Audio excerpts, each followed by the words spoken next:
Nabi itu tahu bahwa akhirat tidak bisa batasi Allah.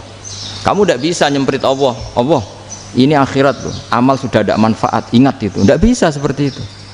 Allah itu nggak bisa tunduk sama konstitusi yang bernama akhirat. Artinya Allah meskipun di akhirat tetap dua hak yaf'alu ma yasa atau yaf'alu ma yurid. Nggak bisa kamu terus wah ini akhirat, amal raiso dikirim nawang mati, amal raiso dikirim yang pangeran kok mbak atur. Makanya ada kiai mengatakan kodok kodar raiso dirubah, itu kamu. Makanya ada seorang kiai ditanya kodok kodar raiso dirubah sekali dicatat selesai. Jari kiai tadi, tapi nak Allah iso. Dalile apa ya huwa ma yasha wa yusbit. Nak Allah ya iso, sing ra iso kan kita. Nah, Nabi itu tahu betul meskipun akhirat itu Allah masih bisa dinego saking baiknya. Ya Muhammad irfa' ra'sak wasal tu ta' wasatu safa. Semat sirahmu angkat. Kuwi apa tak turuti. Semenjak itu Nabi minta apa? Syafaat. Karena dulu ulama itu sudut pandangnya itu ya seperti itu. Ada yang ulama suka ibadah itu sholat, ada yang milih apa tidur. Sampai Imam Ghazali bilang suatu saat ibadah terbaik di zaman akhir itu tidur kan. Sholat saja kalah sama tidur kan.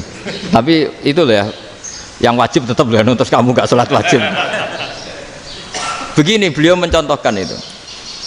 Ada orang sholat tahajud terus obsesinya itu ingin hajatnya terkabulkan. Sementara yang tidur obsesinya nikmati rahmatnya Allah, boleh tidur, bisa tidur.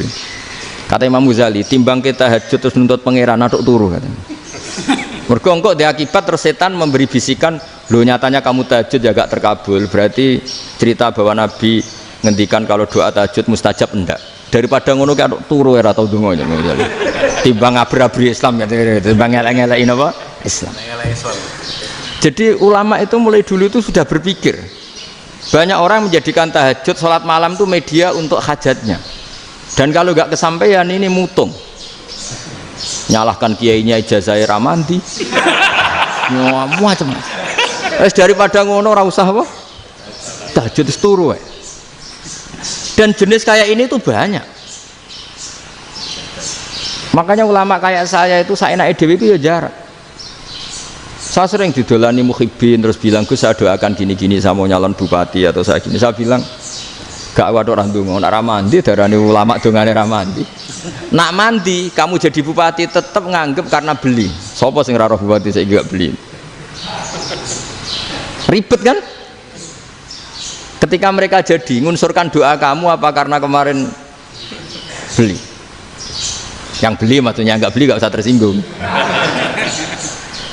Jadi ribet ngadepin. Nggak artinya gini loh, boyo doa itu jangan dipakai begitu loh. Kalau minta nasihat tak nasihati jadi bupati yang baik, gubernur yang kalau minta doa itu resikonya.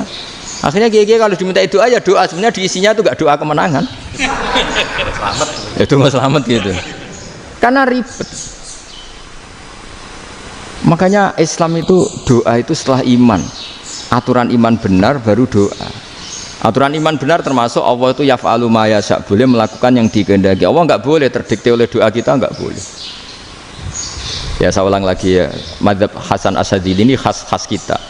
Jadi la ilaha illallah itu didahulukan sebelum istighfar. Tapi kebalikannya madzhab Imam Sanusi itu dibalik.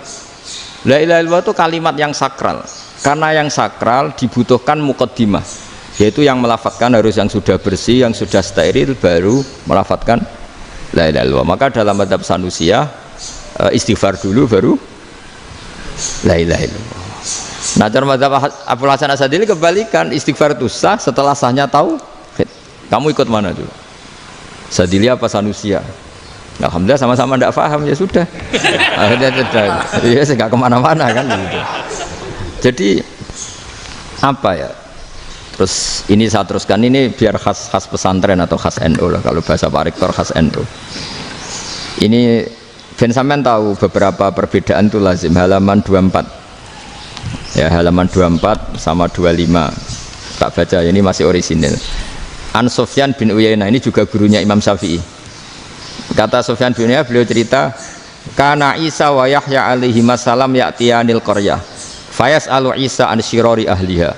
Wa yas'alu Yahya an khiyari ahliha. Jadi Nabi Isa dan Nabi Yahya itu satu generasi, sama-sama masih muda. Kalau di satu kampung yang Nabi Yahya tanya, ini keluarga terbaik siapa? Saya mau nginap di situ karena kumpul orang baik itu nyaman. Kalau Nabi Isa kebalikan, keluarga terburuk mana ya? Saya tak di situ. Nah terus akhirnya faqala lahu Yahya, lima tanzilu ala syirarin nas. Kenapa kalau kamu bermalam kok malah kumpul orang-orang yang nakal? Innama ana tabibun udawil mardo. Saya ini nabi ibarat dokter. Di mana-mana dokter yang ngumpuli yang sakit, ngobati yang sakit. Makanya di NU itu ya banyak Kiai Jazab mengumpuli yang nakal-nakal. Nak tepak yang ngentas yang nakal, nak ora tepak ya katut. Ini adu nyali lah sudah gitu. Tapi itu ada ilmunya, yaitu niru Nabi siapa? Isa. Kalau kamu dokter penelitian tuh cari daerah yang banyak pandemi apa yang bersih? Yang banyak pandemi, karena yang namanya penelitian ya di situ kan. Kalau kamu dakwah ngentas kemiskinan, ke daerah miskin apa daerah kaya? Nah sama, kalau ngentas kefasikan ke daerah fasik apa daerah orang soleh? Fasik. Ya, tapi itu Nabi Isa. Nah kalau kamu tidak Nabi kan potensinya kan ngadut itu. Tapi setidaknya bahwa kita sering disalahkan karena punya beberapa tokoh yang ngancani fasik-fasik, itu sebenarnya ada dalilnya, yaitu Nabi siapa? Isa. Nah terus masalah tegas dan lunak. Ketika ada mahasiswa misalnya pacaran, boncengan lanang dan perempuan, itu pilihan kita apa? Kalau tegas, terus gak mau mendengar kita. Misalnya gini contoh gampang, tak beri contoh Pak D. Jangan orang tua, nanti secara fikih itu beda. Nah ini kan kita orang pesantren, nah, biasa ngaji fikih detail. Kamu Pak D seorang perempuan, mahasiswi misalnya, sering pacaran. Setiap ke situ sama pacarnya kamu diam saja. Padahal kamu dosen keislaman. Mesti pamanaan kamu nyimpulkan, ternyata pacaran itu tidak apa-apa. Buktinya Pak D itu tidak negur, menengahi. Ini berarti as-sukut alal mungkar. Tapi kebalikannya, Pak D ini terkenal keras. Nak rono mesti radaku ponaan. Akhirnya yura rono. Mesti ngerti nak mesti diamuk. Nah, dua orang ini sama-sama gagal kan?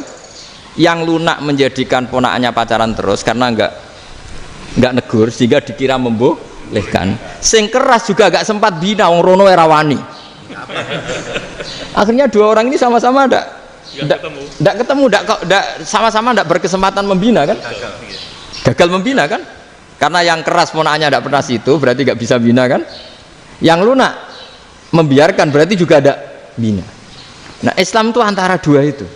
Ya agak terlalu lunak, enggak terlalu keras. Karena kalau terlalu keras, misalnya ada kiai terlalu keras, lu masyarakat mau tanya itu gimana? Lari kan? Lu saya ini punya pengalaman pribadi. Saya ini kan kecelok orang alim. Itu kalau pernah ya saya itu berusaha ya pokoknya ya umumnya orang alim lah. Tenang, terus anteng, enggak gejlok-gejlokan. Itu enggak ada yang tanya. Saya mimpi ketemu beberapa ulama itu disalahkan. Terus umat saya kalau mau tanya itu ke siapa? Wong alim wis wibawa, meneng tambah banget wibawane. Bala Quran sering gojlok rektor macam-macam. Terus wong wanita kok, saya biasa ke pasar pandangan dicegot orang. Gus, putri saya itu sering keluar darah tapi melebihi batas haid gini-gini. Kalau badhe sowan jenengan, gak usah sowan ning kene mbek ngadeg-ngadegan. Terus tanya, yang haid berapa hari, Gus? Ya supaya rudat ilal adat sebelum dia punya penyakit istihadah itu berapa? 6 hari ya sudah, kembali 6 hari lainnya mustahadah, tetap sholat, tetap normal. Tapi kalau saya wibawa, moro pasar gue tasbih seduwilu. Iku mesti wong salaman njaluk donga yakin. Tapi baru kayak rada uraan ketemu wong-wong, dol pening ndi? Mak pening ndi? Gus beneran Gus ketemu jenengan kula wingi badhe tuwa kok. Akhirnya tanya. Dadi uraanku iku amdan. Lho nek sampean asli, iki asli uraan. Karena ada uraan lah tetap tidak wibawa kan. Jadi baru kayak uraan itu ya banyak. Saya itu kalau ngantor di Jogja itu banyak orang yang tanya, ya biasa tuh tanya macam-macam. Karena saya uraan ke pasar ya orang, bahkan di bis sering ketemu orang, wah beneran Gus kalau badhe sowan jenengan badhe tanya ini, ya sudah di sini aja. Jadi semua itu diilmoni. Nah, Nabi itu punya sisi yang dua-duanya jalan. Memang beliau luar biasa, dipilih Allah yang luar biasa. Nabi ketika wibawa itu banyak sahabat yang bahkan mengenali wajahnya aja tidak bisa. Ka'anna ala ru'usihim at-thair, bayangannya seakan-akan di kepalanya itu ada burung yang takut terbang, saking antengnya. Tapi Nabi sekali mengeluarkan job, sekali santai, itu sahabat tanya itu sampai yang nggak pantas ditanyakan. Nabi saya tadi kumpul istri saya, tapi tidak inzal, itu wajib mandi ndak? Aro'aita law anna ahadana ya'ti imro'atahu walam yunzil. Itu ya ditanyakan. Nabi pun kumpul itu betul sakit inzal sepundi. Guys betul lagi. Terus ya ada yang tanya macam-macam. Ya saking ada sahabat dipanggil Nabi tambah lari, dipanggil lagi tambah lari. Panjenengan nyeluk, oh pas kula kumpul bojo kula. Lah kula kuwatir jenengan orang suci, saya belum mandi, makanya saya lari. Nabi ngendikan innamal mukmin thahir, ya nak masalah ketemu kiai ra apa-apa ijek junub. Sementing kok nak salat ya dhisik. Tapi Nabi sekali pakai madzahirul jalal, tapi pakai wibawanya, itu orang enggak berani ngomong.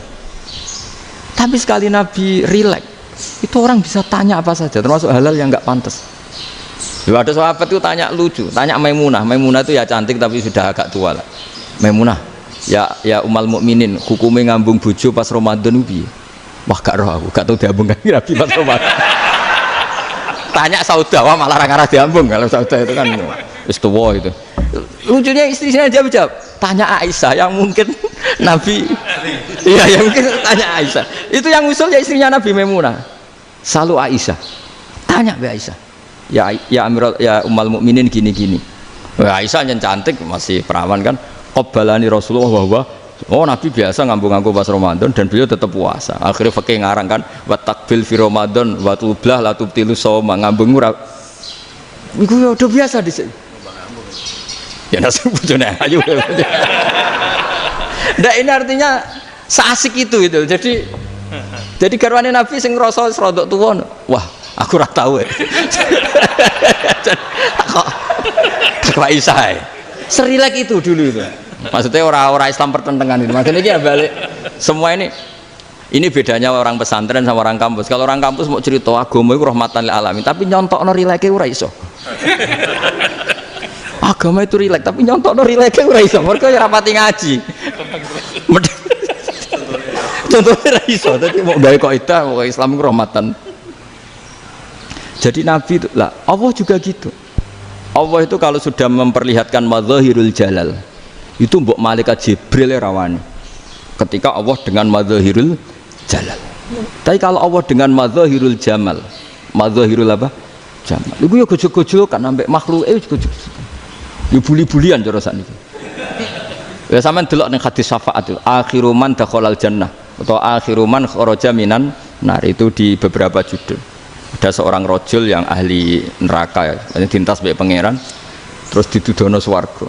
Gusti, swarga, sengiler tok wong wayu, roh wis wong ngiler tok. Ngerjaluk Gusti mosok roh tok ora oleh mlebu.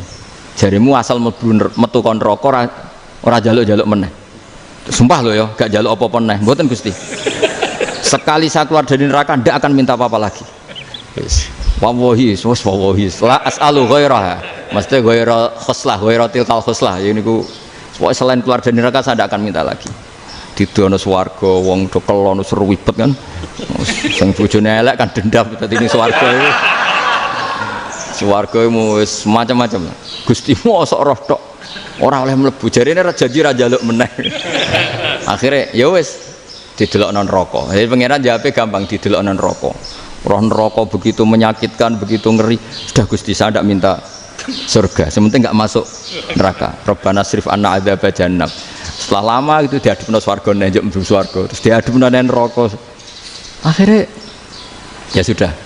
Saiki mlebu swarga gak apa-apa. Iku jawabe lucu. Atas taziu jenengan ngenyek kula. Wong karuan ra di swarga kok mlebu swarga. Terus akhirnya mlebu swarga, kan mlebu swarga tamanna, sangen-angen sembo jaluk apa? Orang angan-angan yang indah-indah, laka wa asratu amsal ya siku tak turuti wa asratu amsalih lan lipatan ke-10. Jawabe wong lanang ya lucu. Atas tahzi ubi wa anta rabbul alamin. Jenengan pangeran kok ngenyekan. Maksudnya wis karuan aku ora pantes. Terus jare pangeran, la astahzi ubika walakinni alama asya'u qadir. Aku gak ngenyek kowe, pancen aku pangeran. Nuruti kowe iku iso. Jadi Allah sendiri ketika dengan madzahirul jamal itu malaikat ya ono sing wani bantah. Masyhur itu kan malaikat sing bantah pangeran atas alufia mayufsidu fiha wa yasfikut dima. Karena Allah dengan madzahirul jamal. Sing paling masyhur Nabi Musa. Nabi Musa itu ketika Nabi Mi'raj. Nabi Mi'raj itu beliau kira-kira di langit keempat lah yang masyhur atau kelima. Ngelangkai. Nabi Musa menangis, ya Rabbi ini apa-apaan? Orang sing ja'a ba'di kemudian melangkai makom saya ini apa-apaan? Jadi Nabi Muhammad kan apapun hebatnya kan junior. Kok melangkai makom saya ini apa-apaan? Enggak fair. Sampai Nabi Muhammad itu tanya gini sama Jibril, reaksi Allah gimana ketika melihat Musa seperti itu? Jawab malaikat Jibril lucu. Ya rohidatahu, Allah sapal gayane Musa. Biar. Jadi lucu. Ya dibiarin aja sama Allah. Tapi yang jenenge Nabi Musa itu kekasihnya Allah, tetap berkah bagi kita. Betul. Ketika setelah Mi'raj diwajibkan sholat 50, gentenan Nabi Musa kelihatan nabinya. Sebenarnya Nabi Musa itu sebetulnya loh, gak nguntungkan kita sebetulnya. Tapi yang nguntungkan, sebenarnya tidak niat nguntungkan kita, tapi nguntungkan. Nabi Ibrahim kan di langit ke-6, keren lah. Konti jong ketemu Allah ngeten-ngeten kan sholat seket. Karena Nabi Ibrahim terkenal Nabi baik, ada bantah. Bareng Nabi Musa. Kenapa diceluk pangeran? Kula kan salat ping 50. Inna ummataka la tutiku dalik. Wah, gak kuat umat. Serai-rai gak umatmu ora ngarah kuat 50 rokaat. Tapi sebenarnya Nabi Musa itu niatnya bukan membela kita. Fa inna ummati la umatku sing gagah-gagah ra iso meneh umat. Berarti sebetulnya ya itu masih pakai gengsinya sebetulnya. Wes ngono-ngono lah sementing kita untung. Sebetulnya dia itu gak terima wong umat saya aja yang lebih kuat. Gak kuat apalagi umatmu. Lah terus sebutin irji ila rabbika fas'al takhfif. Itu berarti Allah dengan madzahirul jamal. Sudahlah, datang ke Allah minta keringanan. Allah itu baik. Minta, ambek Allah diringana mau 5 tok. Jadi cek 45. Balik ke Nabi Musa, piro 45, cek ra kuat umat. Wong umatku ra kuat. Jadi sebenarnya dia bilang umatku ra kuat. Lho cara Nabi Muhammad model wong Malang, yo beda umatku mbek umatmu. Ribet kan? Beda. Lho Nabi Muhammad kan enggak seperti itu kan? Enggak punya akhlak Malang kan, akhlak. Maksudnya akhlaknya mujur itu loh, akhlak yang baik gitu. Ya, akhlak yang mujur bukan yang Malang gitu. Jadi Nabi ya manut. Tinggal 40 kan, dikurangi lagi 35 sampai 9 kali kan, masyhur itu. Ya kan kalau dikurangi 55 kan berarti turun naik kan 9 kali. Itu setelah 5 itu Nabi Musa aja usul masih ragu. Itu cara Nabi munggah nentek. Ini entek ya. Terus iya doa tuntas betul. Sebebas. Terus munggah ado-ado lha opo? Ngapain itu? Akhirnya Nabi Muhammad sudah sampun ya kalimah Allah, saya ini malu sama Allah Musa. Sudah 9 kali dan diturutin terus. Jadi Allah kalau dengan madzahirul jamal itu Nabi Musa biasa nego sama Allah. Tapi ketika Allah dengan madzahirul jalal itu Nabi Musa enggak berani. Yaitu di hadisus syafa'ah. Hadisus syafa'ah ketika manusia datang ke Nabi Adam, ya tuna Adam. Ya Adam anta abul basar ngene isfa'li lana inda rabbik. Kamu saya minta mensafaati kita.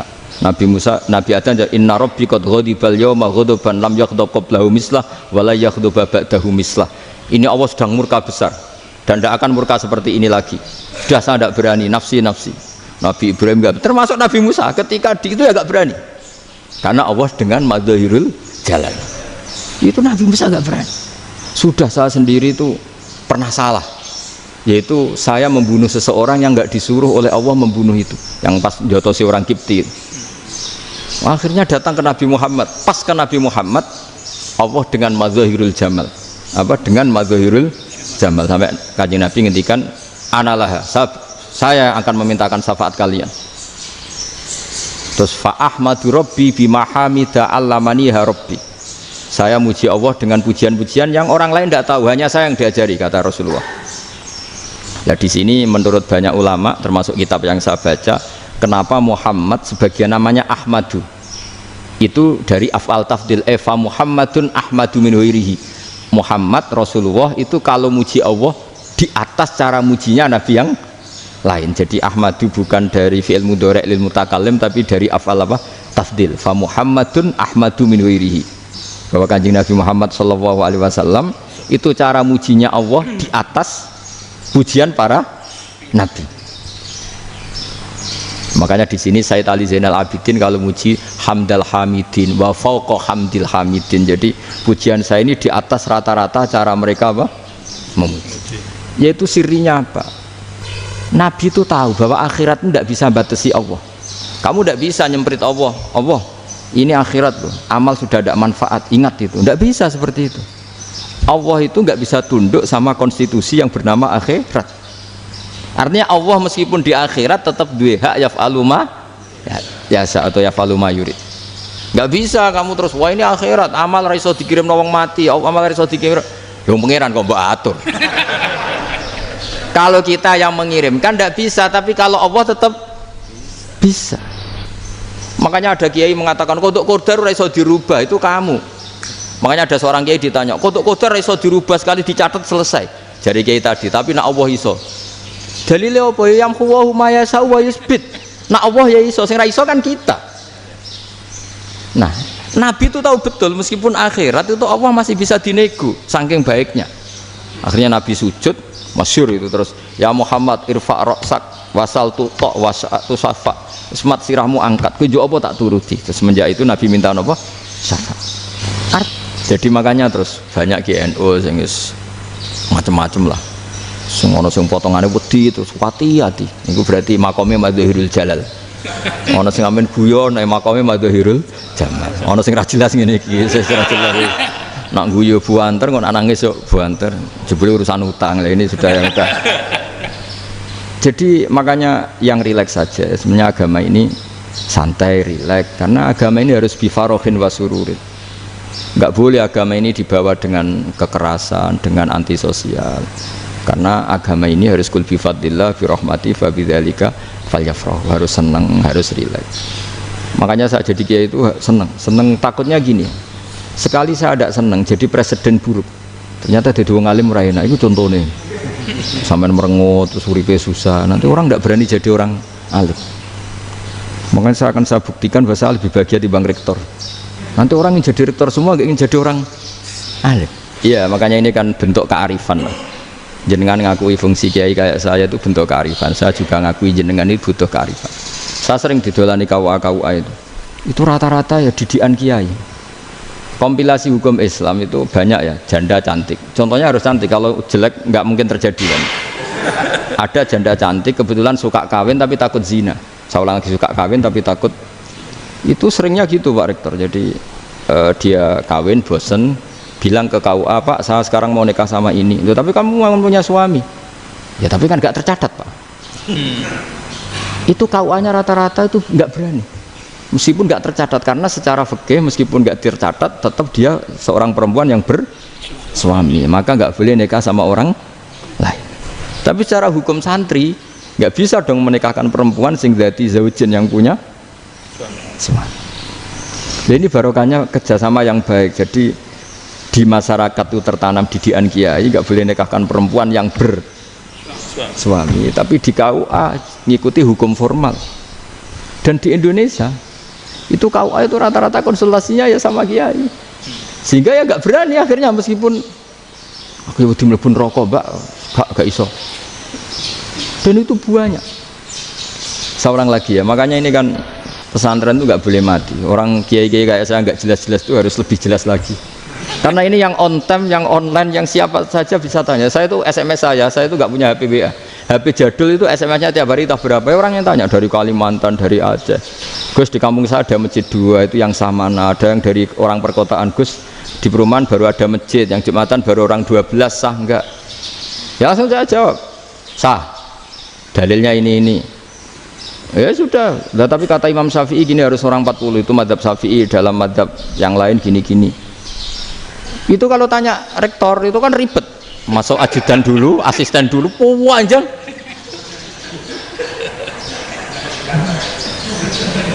Wah itu kan ribet kan. Memanggil dosen dekan VAI dipanggil, dekan VAI nggak mau langsung jawab, cari dosen yang nekuni itu. Usul fikih saya nekuni itu baru seminar, nunggu dulu Mbak ini orangnya baru. Panjang kan. Bisa tutup Islam kalau kesuwen. Coba kalau tanya kiai kan enggak ketemu di jalan. Dulu Mbah Zubair kata Mbah Mun, saya termasuk santri yang diapresiasi Mbah Mun. Dhisik Mbah Zubair yang ngono, anak nong takok pesuan gak oleh. Gak takok ning kene ae. Gak biasa ditanya orang ngadeg-adegan. Ya alhamdulillah ilmunya cukup, kalau gak cukup ya kok sik. Jadi sebetulnya orang sopan itu ya agak-agak ada yang ditutupi sebetulnya. Mboten prayogi teng dalan nginjang mawon matur. Ya sebetulnya ya sebenarnya memang ilmunya agak cukup gitu. Tapi itu sebenarnya secara fikih itu haram, menunda itu haram. Ya haram tuh, coba bayangkan ya, kalau tanyanya sekarang, Gus saya ini sudah keluar darah 1 bulan penuh, padahal normalnya hanya 6 hari. Saya nanti sholat enggak? Kalau nginjang mawon dugi kula, berarti kan hari ini belum ada keputusan. Sholat apa enggak kan? Tapi karena modus tadi, boten prayogi nggih ngendikan ngoten teng dalan nginjang tengen kula. Itu kemungkinannya 2, sopan atau goblok, itu saja. Kayaknya kalau sopan enggak lah. Kayaknya enggak lah kata. Karena secara fikih itu jelas haram. Bagaimana mungkin suatu yang harus dipraktekkan nanti duhur dijawab besok, berarti duhur, asar sampai subuh belum ada jawaban, berarti enggak ada sholat kan? Makanya dibutuhkan orang-orang alim yang kultural seperti ini, dan NU menghormati kultural. Tapi Mbah Mun juga sangat menghormati Islam formal, karena tadi produk-produk formal itu bisa dilembagakan oleh negara, dan itu kita ikut untung gitu. Makanya Mbah Mun itu kalau punya tamu KUA, punya tamu polisi sampai pejabat itu. Kenapa saya contohkan KUA? Supaya jangan kira seperti pendapat orang-orang hasud, wah mesti aja disolani presiden senang, menteri senang. Enggak juga. Sebenarnya semua kiai itu mulai KUA sampai polisi, polsek, polres itu senang semua.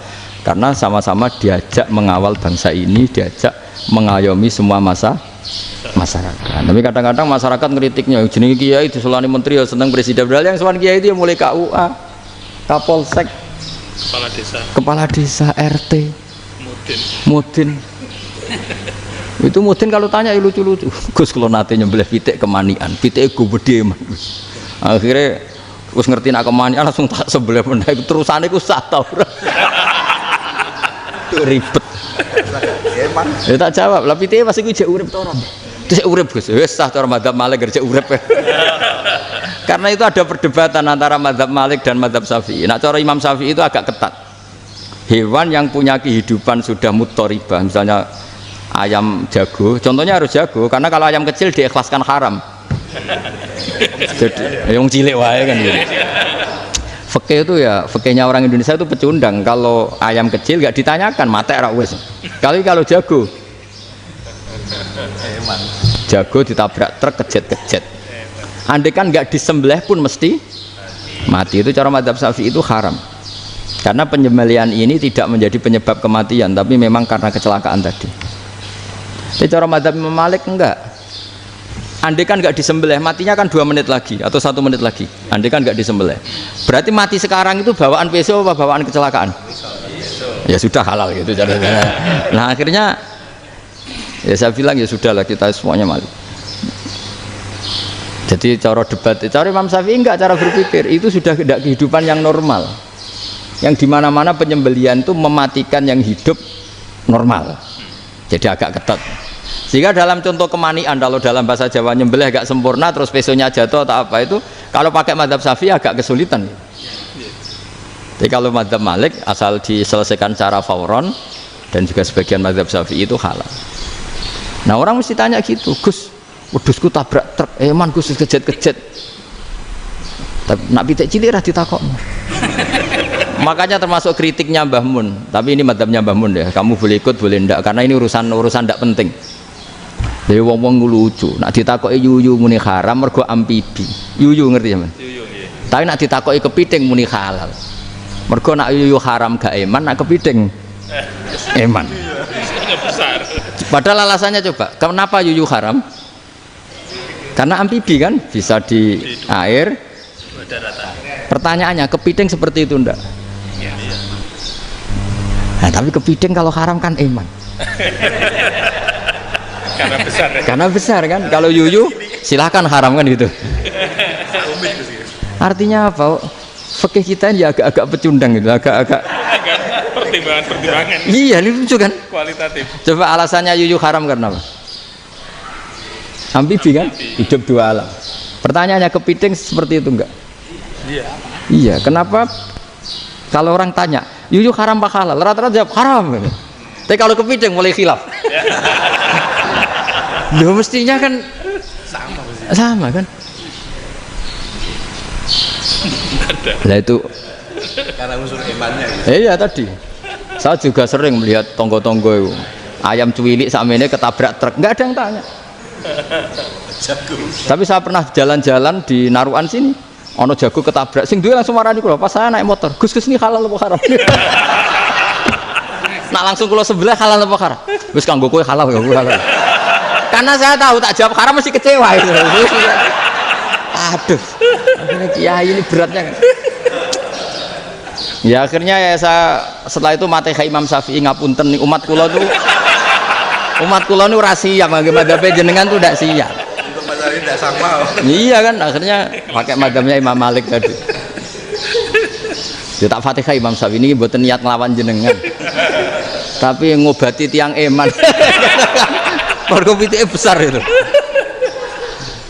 Jadi ini kan ceritanya itu makanya yang rileks saja lah bahwa Islam ini yang rileks, yang menyenangkan karena ya agama ini harus menyenangkan. Raditu billahi robba, raditu itu seneng banget, ridho itu puas. Nggak boleh beragama pertuntungan terus emosinan, ya marem atau raditu itu marem jadi yang nyaman. Ya saya kira demikian. Assalamualaikum warahmatullahi wabarakatuh.